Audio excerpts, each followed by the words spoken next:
আসসালামু আলাইকুম প্রিয় দর্শক, welcome back to my channel. আজকে আমি আপনাদেরকে ভীষণ মজাদার একটা রেসিপি তৈরি করে দেখাবো। এইটা হচ্ছে বার্গার পিৎজা।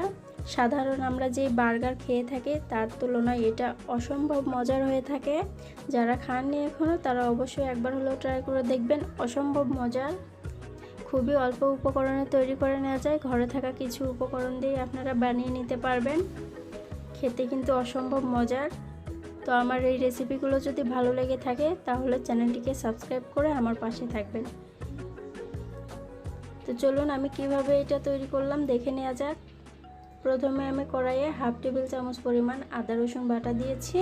এটাকে ভালোভাবে ভেজে নিচ্ছি তেলের মধ্যে। আর দিয়ে দিচ্ছি চিকেন হাফ কাপ পরিমাণ। চিকেনগুলোকে আমি ছোট ছোট করে কেটে নিয়েছি। এখানে আমি মুরগির বুকের মাংসটা নিয়েছি। তো এখন একটু ভেজে নিচ্ছি যাতে মাংসটা সাদা হয়ে আসে। তারপরে আমরা মশলাগুলো অ্যাড করব। 1 মিনিট ভেজে নিলে হয়ে যাবে। 1 মিনিট পর দেখুন চিকেন থেকে পানি উঠে আসছে। আমরা এখানে এক্সট্রাভাবে কোনো পানি দেব না। তো এখানে লবণ নিয়েছি, মরিচের গুঁড়া নিয়েছি, ধনিয়া গুঁড়া, জিরা গুঁড়া, গরম মশলার গুঁড়া, গোলমরিচের গুঁড়া, পাপরিকা পাউডার, স্বাদ মতো লবণ। তো সব কিছুকে আমি ঢেলে দিয়ে দিচ্ছি। এখন চিকেনের সঙ্গে ভালোভাবে মিশিয়ে রান্না করে নেব একবারে শুকিয়ে আসা পর্যন্ত।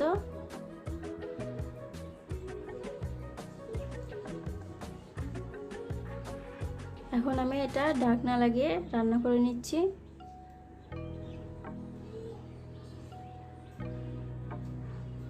এই যে দেখুন পানিটা একদম শুকিয়ে গেছে, চিকেনটা ভাজা ভাজা হয়ে এসেছে। আমি এখন এটাকে নামিয়ে নেব।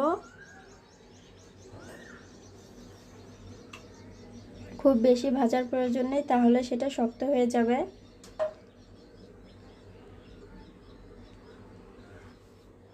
এখন এখানে আমি বার্গারের ভিতরে যেই সসটা ব্যবহার করব সেটা তৈরি করছি। প্রথমে 2 টেবিল চামচ পরিমাণ হট টমেটো সস নিয়েছি। আর দিয়ে দিচ্ছি এখানে মেয়োনিজ 3 টেবিল চামচ পরিমাণ। আপনারা নর্মাল টমেটো সসও ইউজ করতে পারেন। এখন এগুলোকে মিশিয়ে নিচ্ছি।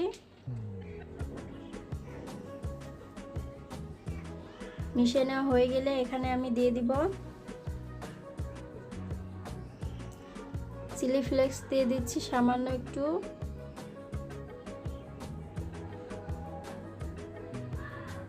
তারপরে দিয়ে দিচ্ছি লবণ, চিনি,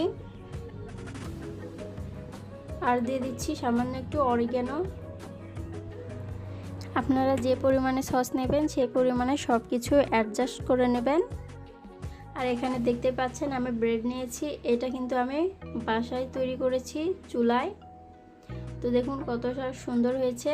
আজকে আমি এটা দিয়ে আপনাদেরকে বার্গার পিৎজা তৈরি করে দেখাবো। আপনারা চাইলে বার্গার বানটাও কিনে ব্যবহার করতে পারেন। তো এটা এখন আমি মাঝখান দিয়ে কেটে নিয়েছি। এখন সসটা লাগিয়ে নিচ্ছি।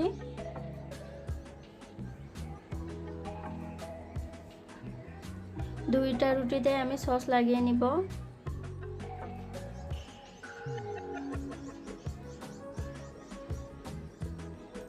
সস লাগিয়ে নেওয়া হয়ে গেলে এখানে আমি চিকেন দিয়ে দিচ্ছি। একটু বেশি পরিমাণে চিকেন দিয়ে দিচ্ছি। তারপরে দিয়ে দিচ্ছি টমেটো। পিৎজাতে আপনারা যা যা ব্যবহার করেন সেটা দিয়ে দিতে পারেন। তো এখানে আমি পেঁয়াজ কুচি দিয়ে দিচ্ছি।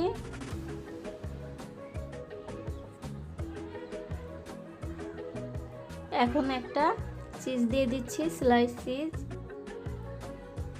এর উপরেও আমি কিছুটা চিকেন দিয়ে দিচ্ছি। সাজানোটা আপনাদের উপর ডিপেন্ড করে, আপনারা কতটা কি খেতে চান দিয়ে দিবেন। এবং যে কোনো ধরনের সবজি ইউজ করতে পারেন পিৎজাতে, যেটা ব্যবহার করা হয়ে থাকে। দিয়ে দিচ্ছি অলিভ, ব্ল্যাক অলিভ এবং গ্রিন অলিভ, আমি দুইটাই ইউজ করেছি। আপনারা চাইলে যে কোনো একটাও দিতে পারেন অথবা নাও দিতে পারেন। আর দিয়ে দিয়েছি সুইট কর্ন। তারপরে আমি আরেকটা রুটি উপরে দিয়ে এখন পেঁয়াজের রিংটা দিয়ে দিচ্ছি উপর থেকে। আর কিছুটা দিয়ে দিচ্ছি সুইট কর্ন, দিয়ে দিচ্ছি চিজ। এখানে আমি মজারেলা চিজটা দিয়ে দিচ্ছি।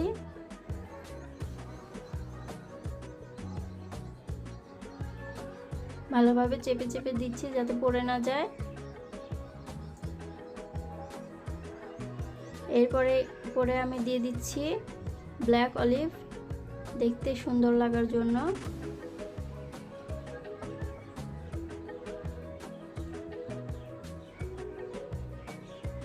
তারপরে দিয়ে দিচ্ছি সুইট কর্ন। আগে বলেছি সাজানোটা আপনাদের উপর ডিপেন্ড করে, আপনারা কিভাবে পরিবেশন করতে চান।